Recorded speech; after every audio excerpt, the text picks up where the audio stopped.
мына Акылбек Жапаровдун Камчы Көлбаевдин апасынын тоюндагы ушундай бир резонанс жараткан видеолор чыга баштады да. Бул кыргыздар үчүн, кыргыз бийлиги үчүн аябай уят нерсе. Барып вордун апасынын 70 жаш мындай жакшылык эмесине барып, тоюна барып, Акылбек Жапаровдун бул сүйлөгөнү, куттуктап, бул бүт дүйнөгө биздин кыргыздарды шерменде кылды Акылбек Жапаровчу. Өзүңөр элестетип көргүлө, Кыргыз Республикасынын премьер-министри Акылбек Жапаров вордун тууган күнүн оратат, вордун. Же Акылбек Жапаров, же папа айтам жаша, азизим пазизим менен жаша, же мамлекетке кызмат кыл да. Урматтуу Садыр Нуркожоевич, сизден көп өтүнөбүз. Мына Ташиев өзүңүз айткансыз, как президент катары, Кыргыз Республикасынын мындай гарант катары айткансыз. Ким ОПКлар менен сүрөткө түшкөн эле болсо, же болбосо ошол менен байланышкан болсо, кандайдыр мамилеси бар болсо деп Ташиевди айткан. Сөз жок, жоопко тартабыз. Не дождётесь деп айтайын деп уялып атам. Эмдиги жылы мындан дагы жакшы болот. Акылбек Жапаров 16 декабрда кызматынан алынды. Аны министрлер кабинетинин мүчөлөрү кол чаап, машинасына чейин коштоп барып узатышты. Айрымдар эми анын ордуна Ташиев келет десе, кээ бирлер Бабанов премьер болот деген сөздөр айтылууда. Акылбек Жапаров кызматынан эмнеге кол жууду? Анын ордуна эми өкмөттү ким жетектейт? Сиз медиа капты көрүп жатасыз. Каналга катталыңыз. Президент Садыр Жапаровдун жарлыгында Акылбек Жапаров башка кызматка которулгандыгына байланыштуу ээлеген кызматынан бошотулду деп жазылды. Муну министрлер кабинетинин вице-премьер-министри Эдил Байсалов дагы тастыктап, Акылбек Жапаров президенттин жанында эле болуп, элге кызмат кылуусун улантат деп билдирди. Кайсы кызмат тууралуу сөз болуп жатканы расмий айтыла элек, бирок АКШга элчи болот дегендер да бар. Акылбек Жапаров кандай иштеди жана эмнеге кызматынан алынды деген суроону эксперттерге берип көрдүк. Саясат талдоочу Эмил Жороевдун айтымында мындай нааразычылыктар топтолуп, жетер чегине жеткенде Жапаров кызматтан алынып отурат. Өткөн айдагы салыкчылардын ишинде болгон жаңжал менимче ошол бир бөлүгү гана. Буга чейин ошол 3 жыл бою кескин буга чейин өкмөттөр, министрликтер, кабинеттер кабыл ала албай жаткан чечимдерди кабыл алып атты. Канчалаган ошол баарыбыздын эсибизде дордойчулар, базарчылар ар кайсы жерден ошол протесттерде болуп атты. Салык системасын же салык өлчөмдөрүнүн кечке өзгөрүп аткандыгы, көтөрүлүп аткандыгы, жаңы салымдар кирип аткандыгы албетте толтура дагы нааразылыктарды да жаратып атты. Ошонун баарысын менимче жалпысынан алганда менимче ошол жетер жерине, бышар жерине жетип калдыгы деген үмүт ойдо. Ал эми депутат Элдар Абакиров Акылбек Жапаров экономиканы өстүргөнүн айтып, анын кызматтан алынганы күтүүсүз болду дейт. Эми салыкты чогултканга жакшы аракет кылды. Менин оюмча, эми салыкты төлөшүбүз керек. Албетте жана кичи бизнес бар, экспорт бизнес бар, аларга бир аз өзгөчө мамиле керек. Эми негизи экономика өстү, анткени сырткы фактордо түрткү болду. Ассаламу алейкум, кыргыз элим. Аты жөнүм Алимов Дастанбек, 1999 жылы төрөлгөнмүн. Тükөстен ломкост оорусу менен төрөлгөнмүн. Анан азыркы учурда сколиоз менде 4-степенге келип калды. Дем алышым кыйындап, ички органдарым кысып, санчкылап, грудной клетка уже көрүп атасыңар, ошол жерге чейин көтөрүлүп кетти. Арткы жагым видеодо көрсөтөбүз. Азыр ошого чине мага акча керек болуп атат. Чет өлкөгө барганга Индия, Турцияларда 45 миң, 50 миң деп атат сумманы. Азыр Египетте мен көрүп атам, Германия, Египет жакшы болуп атат экен. Ошол жактардан мен клиникаларды онлайн издедим. Ал жактарды сүйлөшүп көрбөдүм, бирок отзывдарын көрдүм. Алар кымбатыраак айтып калышы ыктымал. Ошондуктан мага кичине жардам берип коюшуңарды суранам, кыргыз элим. Силердин 100 сомуңар мени өмүрүмдү сактап калышы мүмкүн да. Силердин 1 литр бензиниңер же магазинден алып иче турган суусундугуңардын акчасы бир эле мени өмүрүмдү сактап калышы мүмкүн. Аллах таалам үчүн жардам берип коесуңар деп суранам. Банк номерим 51 менен 191430 деп Дастанбек А деп чыгат. Сбербанк карталар видеонун астында жазылган болот. Сбербанк картамдагы жазсаңыздар Дастанбек А деп чыгат. Десек болот. жарты айдан сода 3 есе өстү, жана башка фактордун баарын эске алганда экономика өстү. Менде деле так маалымат жок, бирок эми биз көргөн маалымат ошол могу акыркы салык боюнча жана 3 миллиард сомго ар кандай схемалар болду деп салык башчылары камалып кетти. Бирок так маалымат ала элекпиз эмне болгонун. Бирок андан башка бизде деле маалымат жок. Ошого байланыштуу болушу мүмкүн. Юрист Таттыбүбү Эргешбаева Акылбек Жапаров көмүскө экономика менен күрөшкөнү менен салык саясаты элге түшүнүктүү болушу керек деп эсептейт. Кабинет министрлеринин төрагасы Акылбек Жапаров канчалык иретте эффективдүү иштеди 3 жыл бою, ал боюнча бааны аналитиканын негизинде бериш керек. Мен бир гана көңүлүңүздөрдү бир нерсеге такап кетким келип атат. Бул салык системасы жалпысынан айта кетиш керек. Салык кодексинин жаңы версиясы 2022 жылдын январында кабыл алынып, ошондон бери концептуалдуу иретте 3 жолу чоң өзгөрүүлөр киргизилген. Жана бүгүнкү күндө Жогорку Кеңеште анга кошумча өзгөртүүлөр каратылууда.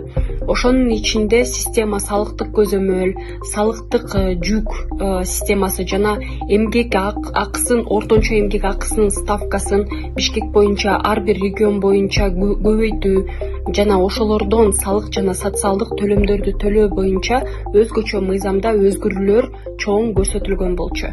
Андан сырткары базарларга тиешелүү кимдир ким сатуу тармагында иштесе, ошолорго карата кассовый аппараттар менен сатууга милдеттүү иретте мыйзам киргизилип, патенттик системанын көп түрү жокко чыгарылып, ошентип көптөгөн өзгөрүүлөр болуп атат. Бул негизи өлкөнү мындай теневая экономика деп коет. Бул бейформалдуу экономикадан чыгарыш үчүн жакшы жолдор болушу мүмкүн. Бирок практика иретинде канчалык эффективдүү болуп атат, эл ошонго даяр болчубу, ошондой маселелер бар. Ошондуктан менден бир сунуш бар эле. Мына кийинкисинде азыр кабинет министрлеринин төрагасын аныктап атканда, Жогорку Кеңешке пакеттүү иретте демилгелер, мыйзамдык демилгелер кирип атканда, чоң көңүлдүү ушул Кыргызстандагы жеке ишкерлерге, жалпысынан бардык адамдарга карата салыктык концепция алдын ала түшүнүктүү, стабилдүү болушун өз тарабыман мындай сурап кетет элем. Эмне дегенде, мына бүгүнкү күндө орчундуу регионго, жалпысынан дүйнөгө глобалдык өзгөрүүлөр болуп аткан кезде экономикалык туруктуулуктун түздөн түз бирден бир кепилдиги бул салыктык туруктуулукта. Акылбек Жапаров салык кызматынын жетекчилери коррупцияга шектелип, жапырт кармалган учурда министрлер кабинетинин төрагалыгынан кетти. УКМК төрагасы Камчыбек Ташиев Жогорку Кеңеште коррупцияга жазаны күчөткөн мыйзам долбоорун түшүндүрүп жатып, салыкчыларды мисал кылып, алардын мыйзамсыз аракетинен мамлекетке 3 миллиард 200 миллион сом зыян келтирилгенин айткан. Ушул окуяда Акылбек Жапаровдун жоопкерчилиги боюнча суроо ачык бойдон турган. Бул уюшкан кылмыштуу топ менен, бандиттер менен күрөшүү оңоюраак экен да, коррупция менен күрөшкөндөн көрөчү. Алар менен күрөшүү оңоюраак экен. Мына мен көрдүм, аны өзүм сездим. Азыр мен бандитмин деп чыгып, же болбосо бандиттик ишти эч ким кыла албайт, качып жүрөт. А коррупция до сих пор продолжается. Где-то уже коррупция дошло до высоких уровней. Вот буквально вчера мы 2 дня назад задержали руководителей налоговых инспекций столицы, 4 людей. Так, они нанесли бюджету приблизительно по нашим подсчетам около 3,2 миллиарда сомов. В то же время мы сейчас требуем от наших ушул убакта биздин жанагы жөнөкөй жарандарыбыздан, жана азыр базарларда отурган жарандарыбыздан налог төлөө, салык төлөө деп аларды кыйнап атабыз, туурабы? Этенен деп туруп. Именно ушу этененди жашырышып, этенен боюнча коррупциялык схема түзүшүп, налоговиктер өздөрү. Так, 3,2 миллиард бул азыр башталышы гана. Возможно, сейчас вот это расследование как раз идет, возможно, мы сегодня, завтра будем задерживать еще более других начальников сверху. Это может быть дойти до каких-то руководителей.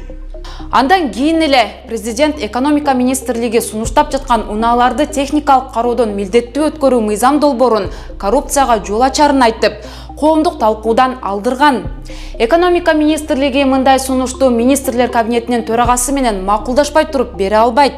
Президент Жапаровдун тех кароону милдеттүү кылууга ачык каршы чыкканы, демек, Акылбек Жапаровдун жүргүзүп жаткан саясатына макул эместигин айгинелейт. Айтсак, Садыр Жапаров 25 ноябрда мугалимдер үчүн ноутбуктарды сатып алууда милдеттерин тийиштүү аткарбагандыгы үчүн Акылбек Жапаровду баш кылып бир нече министрге сөгүш берген. Себеби ноутбук алууга акча бөлүнгөнү менен алына элек. Ал арада экинчи чейрек бүтөйүн деп калды.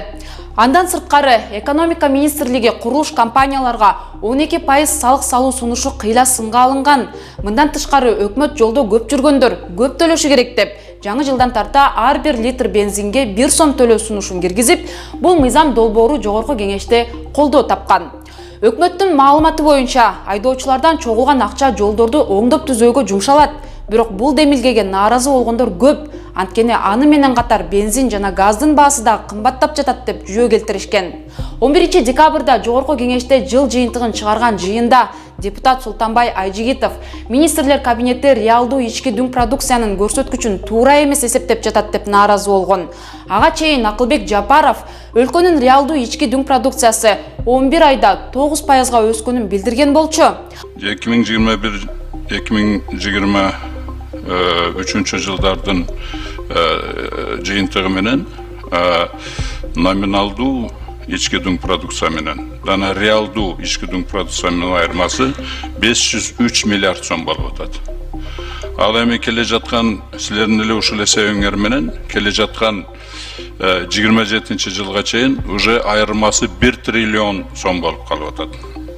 Ошону мен 2 айдан бери 3 министриңизди чакырып, ошону же тактап туура эмес экенин айткыла, же болбосо мойнуң аргалып турушун оңдогула дегенди мен эч эле ошону эме кылып атам. Өзүңөр жакшы билесиңер.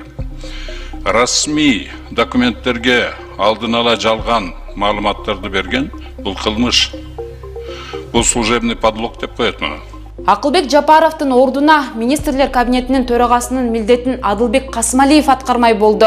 Анын талапкерлиги жогорку кеңешке макулдашуу үчүн киргизилет.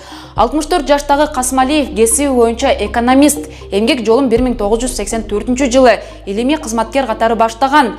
Ал 1994 жылдан 2005 жылга чейин финансы министрлигинде ар кайсы кызматтарда иштеп, 2015 жылдан 2018 жылга чейин финансы министри болгон. Өлкөдө бийлик алмашканда президенттик администрациянын жетекчисинин орун басары жана Венгер кыргыз өнүктүрүү фондунун башкармалыгынын мүчөсү болгон. Андан соң 2022 жылы министрлер кабинетинин төрагасынын 1-орун басары болуп дайындалган. Акылбек Жапаровдун тушунда экономика өстүбү? Ал сизге кандай сезилди? Балким сиздин айлыгыңыз көтөрүлдүбү же сиз таптакыр эле башкача ойдосузбу? Комментарий жазыңыз.